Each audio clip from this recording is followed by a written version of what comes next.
The lights in the great hall flickered as Ambassador Hyun-woo pressed his three-fingered hands against the cold metal table.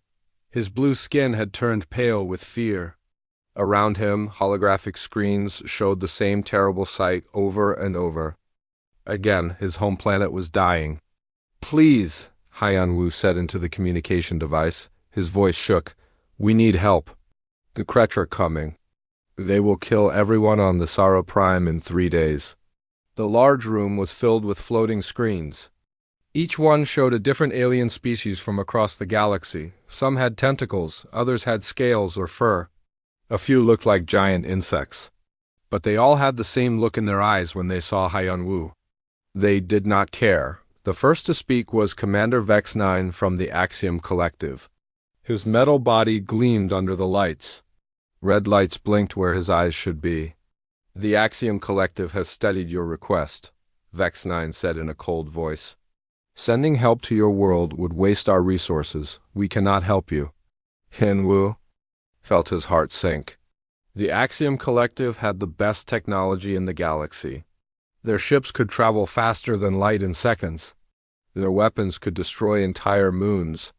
If they would not help, who would? What about the Fane Empire? Hyun-woo asked, looking at another screen. General Carthun appeared on the screen. He was 8 feet tall with thick armor covering his gray skin. Scars ran across his face from many battles. "The Fane Empire fights only for honor and glory?" Carthun growled. "Your people are weak. They have no armies. No great weapons. Saving them brings us no honor. Find someone else to help you." The screen went dark.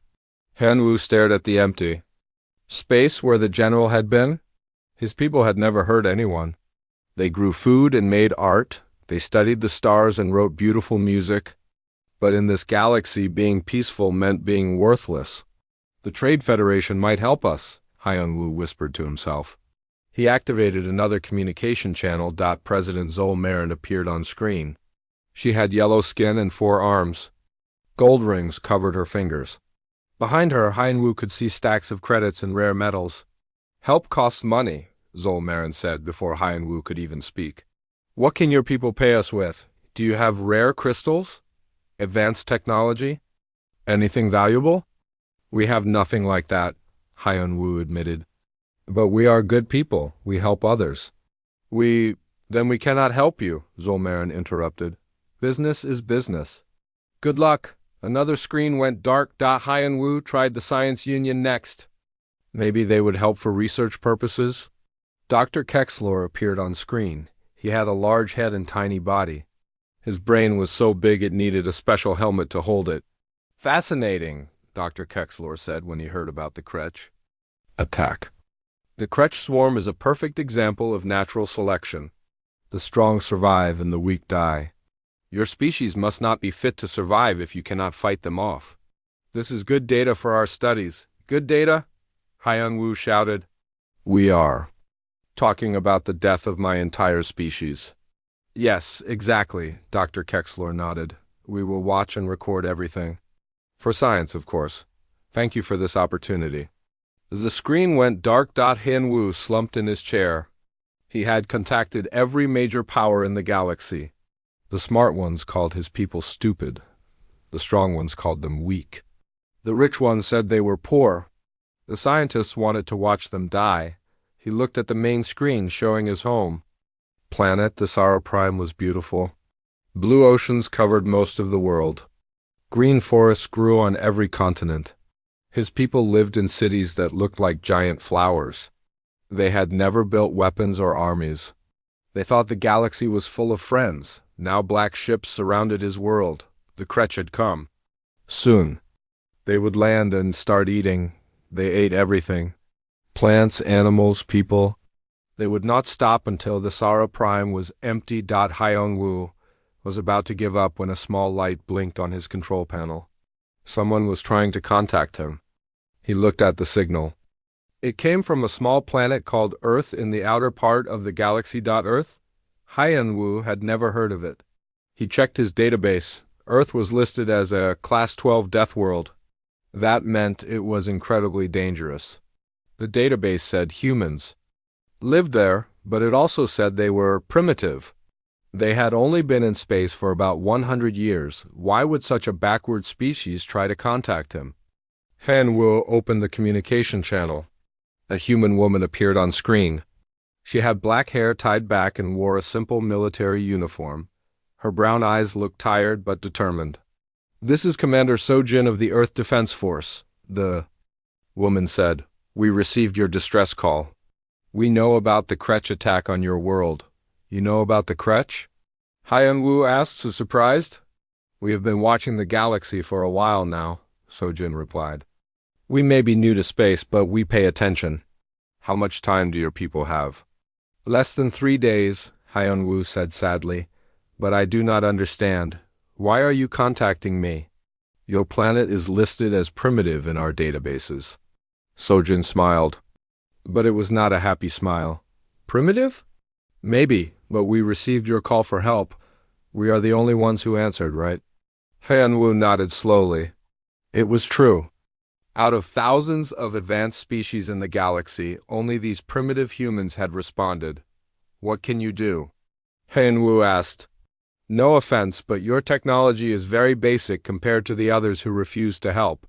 "Maybe our technology is basic," Sojin admitted. "But we have something those other species do not have." "What is that?" "We know what it means to fight for survival," Sojin said. "Earth is a dangerous world. We have been fighting to stay alive since we first walked upright. The Kretch may be scary to peaceful species, but they are just another threat to us." Sojin leaned forward.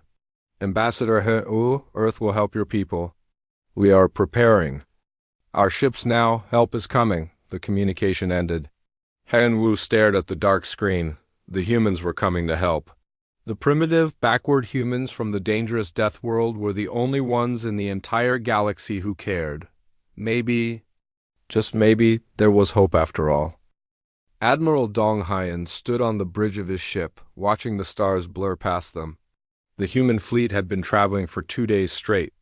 Behind him, Captain Taeho checked his weapons for the 10th time. "How much longer?" Taeho asked. 6 hours, Dong Hyen replied. "Are your soldiers ready?" Taeho nodded. "They have been ready since we left Earth. The question is, what will we find when we get there?" They got their answer soon enough. When the human fleet dropped out of faster-than-light travel, they saw hell itself. The Sara Prime hung in space like a dying jewel. The beautiful blue planet was covered in dark smoke. Massive black ships surrounded it like hungry sharks. These were Kretch bioships, grown instead of built. They looked alive because they were alive. "My God," whispered Dr. Hyjin from her medical station. "What are those things?" The Kretch ships were firing green beams down at the planet. Where the beams hit, the ground turned black and dead. But worse than that, the ships were dropping something. Millions of small pods fell from the sky like deadly rain, spore pods, Dong Hyen said grimly. The Kretch drop their young onto planets. The young eat everything they can find, then grow into adults. On the main screen, they could see the planet's surface. What had once been green forests were now brown wastelands. Cities that looked like flowers were being torn apart by creatures that looked like giant insects. "Sir," called Lieutenant Minho from the communications station. "I am getting a signal from the planet." Ambassador Hyun Woo appeared on screen. His blue skin was cut and bleeding. Behind him, buildings were on fire. "Commander Sojin," Hyun Woo said with relief. "You came. We said we would," Sojin replied from her ship. "What is the situation down there?" "Bad," Hyun Woo said. "The Kretch landed 12 hours ago. They are eating everything. My people are hiding in the underground shelters, but the Kretch are digging down to find them." Dong Hyen studied the tactical display. The Kretch had 40 bioships in orbit. The human fleet had only 12 ships. The enemy ships were bigger and had better shields. "This is suicide," muttered Engineer Wu Bin. "Maybe," Dong Hyen said. "But we did not come here to run away. All ships prepare for attack. Target the biggest bioship first." The human ships moved forward. The Kretch immediately noticed them and turned to fight. The first exchange of fire lit up space like a deadly fireworks show. The human ships fired missiles and laser beams. The Kretz ships shot back with their green energy weapons. The human shields were weaker, and several ships took heavy damage right away. Our weapons are not doing much damage to their bio-armor, reported Teho. Then we get closer, Dong Haiyan. Sod? Closer? Wu Bin asked. Sir, their weapons are stronger at close range. So are ours, Dong Haiyan replied. All ships, close to melee distance, prepare for boarding actions. The other ship captains thought their admiral had gone crazy. No one fought space battles at close range anymore. It was too dangerous. But the humans were from a death world. Dangerous was what they knew best. Captain Jin'ei was the first to follow orders. Her ship was already badly damaged from the long-range fighting. Instead of retreating, she pushed her engines to maximum speed and flew straight at the largest Kretch bioship. Jin'ei, what are you doing? Sojin called over the radio. Something stupid, Jin'ei replied with a laugh, but it might just work. Her ship crashed into the side of the bioship. The impact tore both ships apart, but Jin'ei had set her nuclear reactor to overload. The explosion destroyed the bioship completely and damaged two others nearby. She did it, Teho whispered in. Amazement. Now it is our turn, Dong Haiyan said. All ships ramming speed. The human ships charged forward like ancient warriors. The Kretch had never seen anything like it. Most space battles were fought from far away with energy weapons and shields. The humans were fighting like barbarians. Sergeant Sangwoo led the first boarding party. His soldiers wore heavy armor and carried projectile weapons instead of energy guns. They blasted holes in the bioship hulls and jumped inside. The inside of a Kretch bioship was like being inside a giant's stomach. The walls were wet and slimy. Strange organs pulsed with alien life. And everywhere there were Kretch soldiers. The Kretch looked like giant praying mantises with extra arms. They had sharp claws and acidic spit. Their exoskeletons could stop most energy weapons, but they had never fought humans before. Fire! Sangwoo shouted. The human soldiers opened fire with explosive bullets and chemical weapons. The Kretch screeched in pain and surprise. Their tough shells could not stop the primitive human weapons. Impossible! One of the Kretch hissed. How? Are these soft creatures hurting us? The humans did not stop to explain. They fought like demons, using knives and explosives when their guns ran out of ammunition. They crawled through air vents too small for the Kretch to follow. They set fires and poisoned the air. Haijin was busy on the planet's surface. She had landed with the medical team to help wounded Valari civilians. The Kretch had never seen anything like human medical treatment either. Hold still, Haijin, told a wounded Valari child. She was using a simple needle and thread to sew up a cut. The Valari watched in amazement as the human doctor worked without any fancy machines. Your medicine is so basic, said a Valari medic. Basic works, Haijin replied. Sometimes the simple way is the best way. She was right. The human medical techniques were saving lives that the Valari's advanced computers could not help. The humans were used to treating injuries without perfect conditions or fancy equipment. In space, the battle was turning. The Kretch bioships were retreating. They had lost half their fleet to the crazy human tactics. The humans had lost most of their ships too, but they were winning. Admiral Dong Haiyan watched from his damaged bridge as the last Kretch ships fled into faster-than-light travel. Sir, Minho reported, the enemy is retreating. We won. At what cost? Dong Haiyan asked sadly. He looked at the tactical display. Only 4 human ships were still working. Hundreds of his people were dead or wounded, but on the planet below, the Valari were cheering. For the first time in days, the sky was clear. The Kretch were gone. Ambassador Haiyan Wu appeared on screen again. This time he was smiling, though tears ran down his blue face. How? He asked. How did you do with the greatest powers in the galaxy? Sod was impossible, Dong Haiyan thought for a moment. We did not try to be smart or perfect. We just did what we had to do. Sometimes the simple way is the only way that works. In the distance, more ships were arriving. These belonged to the galactic powers who had refused to help. They had come to watch the humans lose. Instead, they found the humans had won. The galaxy was about to learn that sometimes the most primitive species could teach the most advanced ones a thing or two about fighting. 3 weeks after the battle, Ambassador Hyenwu stood in the rebuilt council chambers on the Sara Prime, but this time he was not alone. Admiral Donghyan sat beside him, along with Dr. Haijin and Commander Sojin. The holographic screens around them showed the same alien species as before, but now their expressions were very different. Commander Vex-9 of the Axiom Collective spoke first. His red lights blinked rapidly, showing his confusion. "We have analyzed the battle data 17,000 times, Vex-9 said. Our computers cannot understand how primitive projectile weapons defeated Kretsch bio-armor. It should be impossible." Dr. Haijin smiled. "Your computers are looking for complicated answers. Sometimes the simple answer is the right one. The Kretsch evolved to defend against energy weapons. They never faced bullets and explosives." General Carthun appeared on another screen. The proud warrior looked embarrassed. "The Thane Empire has fought the Kretsch for 50 years. We have never won a single battle against them." "How did you defeat their entire fleet in one day?" "We did not try to fight with honor," Admiral Donghyan replied. "We fought to win. Sometimes that means doing things that others think are wrong or crazy." President Zolmarin of the Trade Federation was counting numbers on her datapad. "The economic reports say Earth spent more money on this rescue than the Valari could pay. Back in 100 years. Why would you do something so unprofitable?" Commander Sojin stood up.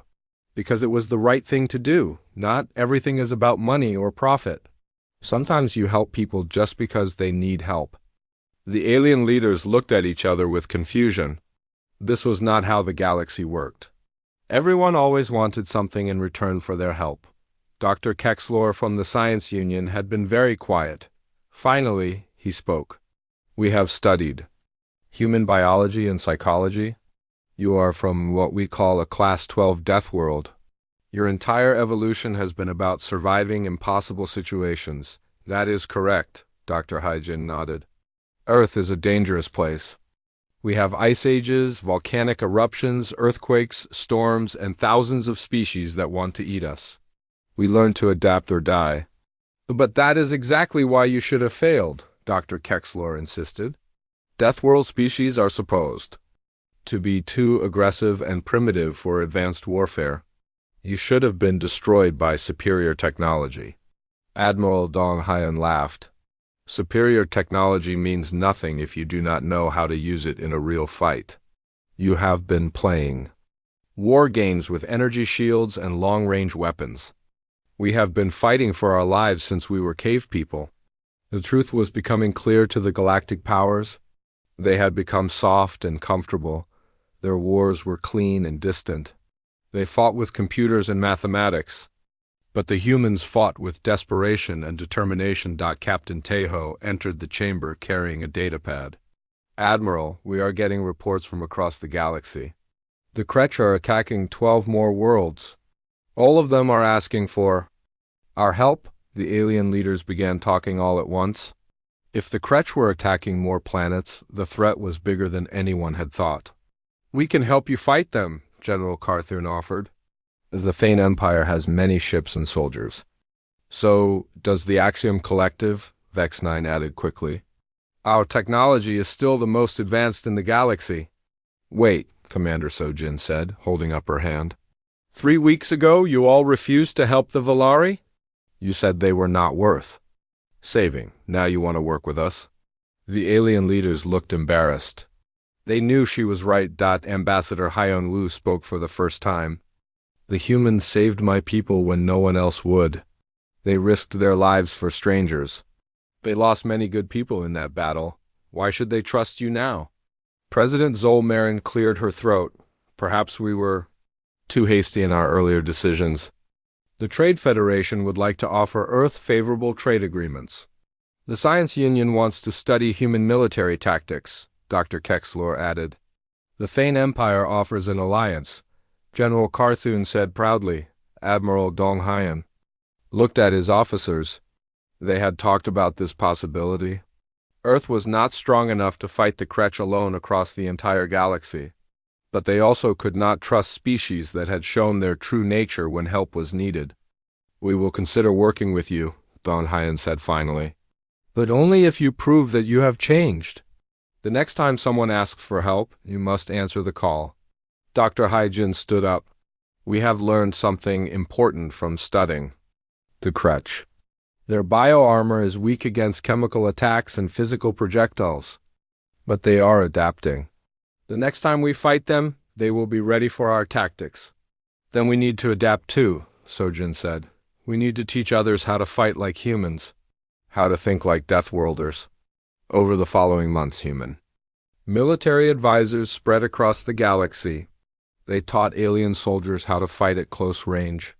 They showed alien doctors how to treat wounds without fancy machines. They explained to alien engineers how simple solutions often worked better than complex ones. The results were amazing. Species that had never won a battle against the Kretch suddenly started winning. Worlds that were doomed to fall were saved by defenders who fought like humans. 6 months after the battle at the Sara Prime, Commander Sojin stood on the bridge of a new ship. It was built using both human and alien technology. The crew was mixed: humans, Valari, Thane warriors, and even some reformed Axiom machines. Commander, Lieutenant Minho called from his station. We are receiving a distress signal from the Outer Rim, another Kretch attack. Sojin smiled grimly. Set course for the Outer Rim, all ships, prepare for combat. Behind her ship, a fleet of mixed vessels followed. The galaxy's first Deathworld alliance was going to war. They had learned the most important human lesson of all: when someone needs help, you answer the call. Ambassador Hyan Wu appeared on the communication screen from his ship. Commander Sojin, the Valari Defense Force is ready for battle. Good, Sojin replied. Let's go save some lives. The fleet jumped to faster-than-light speed. Somewhere in the darkness of space, the Kretch swarm was about to learn that the galaxy had changed. The age of comfortable, distant warfare was over. The Deathworlders had taught the galaxy how to fight, and the galaxy would never be the same. Earth had answered one call for help.